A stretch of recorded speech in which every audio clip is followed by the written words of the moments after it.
to YSB's Partners in Parenting podcast. Lots of P's.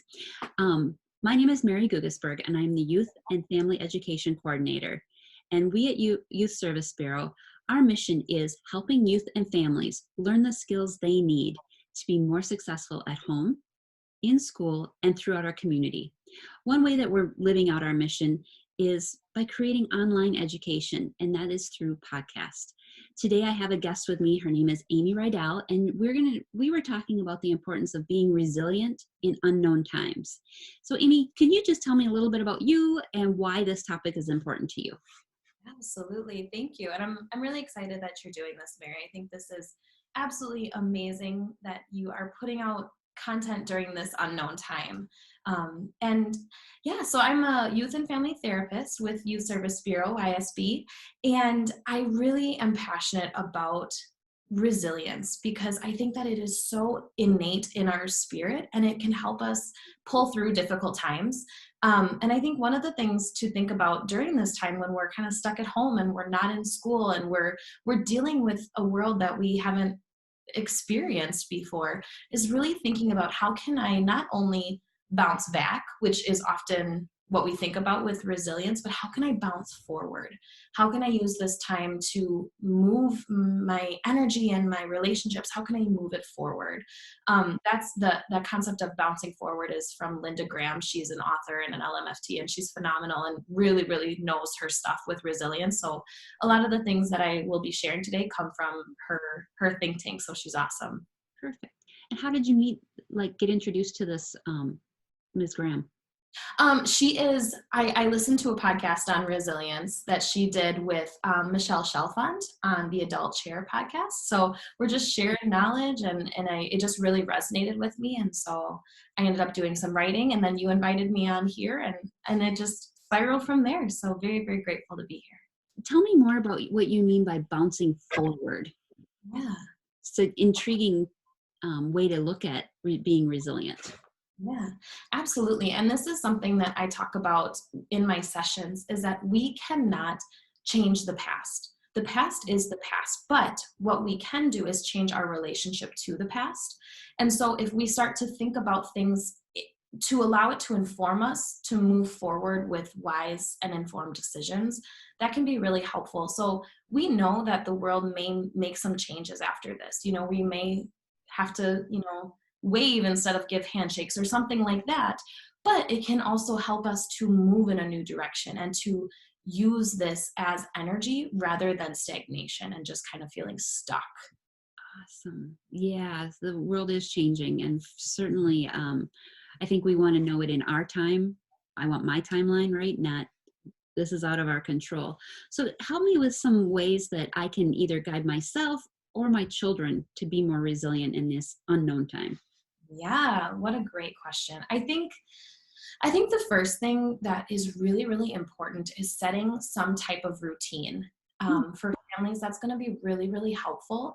If you're getting up at the same time and maybe you're having breakfast together and then maybe you do a couple hours of schoolwork and then you take a break and you take a walk together and then you do, a goofy activity and then you get back into your schoolwork or however that works for your day, but to give some type of shape to the day. So it doesn't feel like, oh, I can just sleep in as long as I want and I can go to bed whenever I want and I'll just watch TV all day, because that is how our bodies fall into kind of this slowing down and shutting down mode that some kids and adults may be feeling during this time because we don't have those external structures that are set, like going to school at the same time, going to work at the same time. So setting a routine and really being committed to the goals that you've set, I think is really, really important to help to regulate the ways that our bodies are experiencing this. I mentioned sleep, and I think that that's such an important one to think about, because the ways that our sleep impact our mood they're so closely related. And a lot of that is when cortisol is released in our bodies. And so that is a stress hormone that we feel. And it can sometimes make us feel feel anxiety, feel worried, or, kind of feel angry or irritable.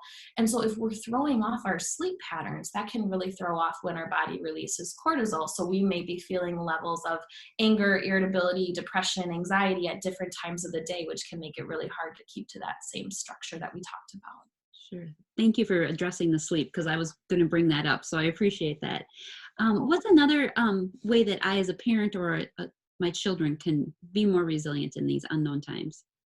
Totally. I think just really talking about what's going on. I think we need to acknowledge that this is a really difficult time and that we are all living in an unknown. I think oftentimes parents want to comfort their children and rescue them, and it's going to be okay, and it will be okay. But I think to talk about that, this is scary and this is hard to not be in school, and that's all okay, to really call it and name it and have that mutual experience with your child that, what, this is hard for me too. I think that can be really important. Gosh, I can show that I'm vulnerable in this as well. Wouldn't that be a great lesson to help teach my children as well? Absolutely. I think that's beautiful. Mhm. Yeah. And oftentimes, when thinking about the brain development of a child, they're looking to adults in their life to help them regulate their emotions. And so if I, as a parent, or I as a teacher, I as a mental health provider, whoever I am in the child's life, show, yes, I'm vulnerable, but I'm also okay. I can move through this with confidence, and I can, connect to my community and whoever else I need to support me through this, and kind of model that behavior for the child. That can really help to rein in some of those things that they may be feeling that are a little bit scary. Mhm. Yeah. Amy, you had told me before about showing compassion. Can you tell me more what you mean by that? Yes. So compassion, first of all, self-compassion is the perfect antidote to anxiety and depression. When we can love on ourselves and give ourselves what we need, that can help us to move forward. And then also, when we can show compassion to others, it actually fundamentally shifts the experience of anxiety that we feel. Because when we give to others, it helps us to feel less afraid. When we can comfort others and move with grace and with kindness and compassion in that way, it truly just shifts the way that our bodies respond to anxiety. And it's kind of like when, a firefighter goes into a burning building, they're worried about getting people out of the house. They're not worried so much about, obviously they need to take safety precautions, but that feeling of working for the greater good of others helps them to not feel so afraid. Does that make sense? Yeah, it kind of it sounds like I'm shifting the focus. I'm caring Yes. for me, but Mhm. Yes, absolutely. And I think that's so important too, to shift that focus to what we can control. We can't control what's happening in the world right now. But what we can control is how we're responding and how we're showing up for others, what we're saying, how we're behaving. All of those things are in our control. So I think when we can think about, how can I show up for my family? How can I show up for my friends? What can I do? To really be supportive during this time, that can be helpful to take away from the big unknown of the world right now. So you mentioned friends. How can I show up, be there for my friends? Because I can't be there for my friends, right? Can you give me some ideas? Yeah, absolutely. I think first of all, I think it's really important to acknowledge that we are experiencing the loss of our close physical relationships right now. That is something that is happening. And so it's okay if we're feeling sad about that.